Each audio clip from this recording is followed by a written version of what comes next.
In this video, we're going to cover the fundamentals of probability, starting with sample spaces.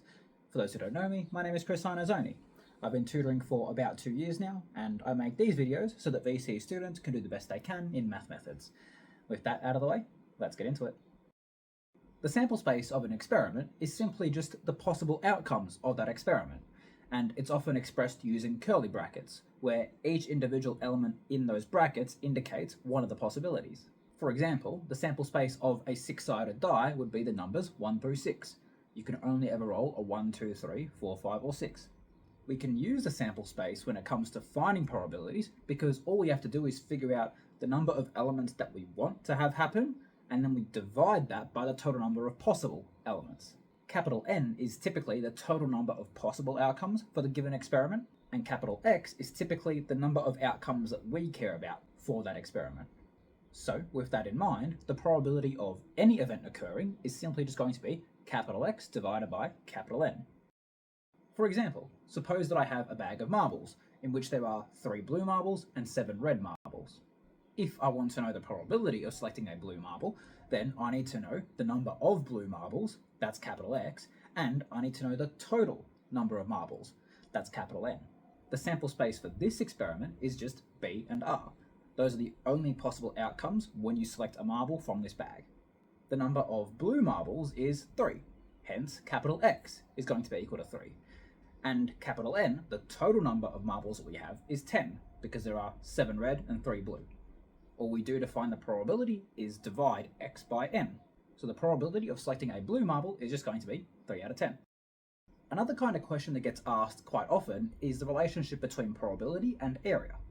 In this case, we have a dartboard, and a dart thrown at this board is equally likely to hit anywhere on the board. We specifically want it to land in the red zone, and so what we want to do is figure out the probability of it landing in the red zone. Well, if we have an equal chance of hitting anywhere on the board, then the likelihood that we hit a specific area on the board is purely determined by the size of that area. The area that we want to hit is just a circle that has a radius of 5. So we're just going to figure out what is the area of that circle, which is just given by pi times r squared. So we're just going to sub in r equals 5 and then simplify to get the area. Now that we have the area that we care about, we need to find the total area, which is given by the rectangle.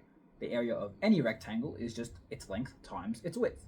So if we have a length of 20 and a width of 15, when you multiply those two things together, you're going to get a total area of 300.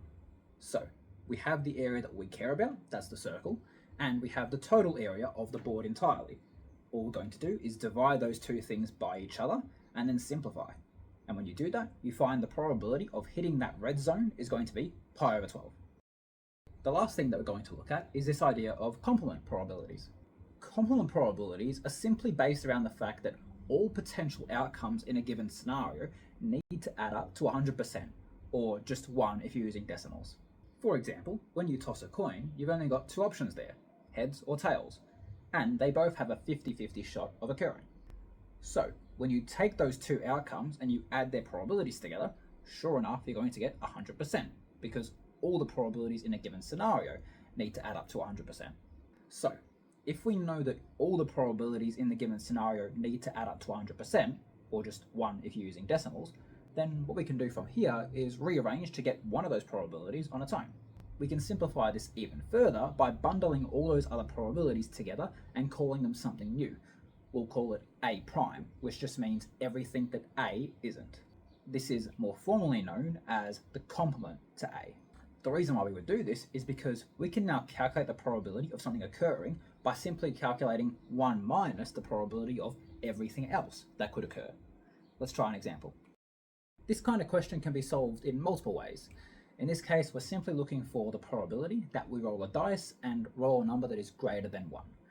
The simplest way to go about this would simply be to say, well, there are 5 numbers that are greater than 1 on a 6-sided die, hence the probability of getting a number that's greater than 1 is going to be 5 out of 6. But there is an alternative. We could use a complement probabilities approach. If we do that, we need to first figure out what are all the numbers that aren't greater than 1. And when we look at our dice, we're going to see that only one possible outcome is not going to be greater than 1. What we've done there is find the complement to A. We found everything that isn't greater than 1. So when we try to find the probability that we started with trying to find, we can instead do 1 minus the probability of rolling that 1.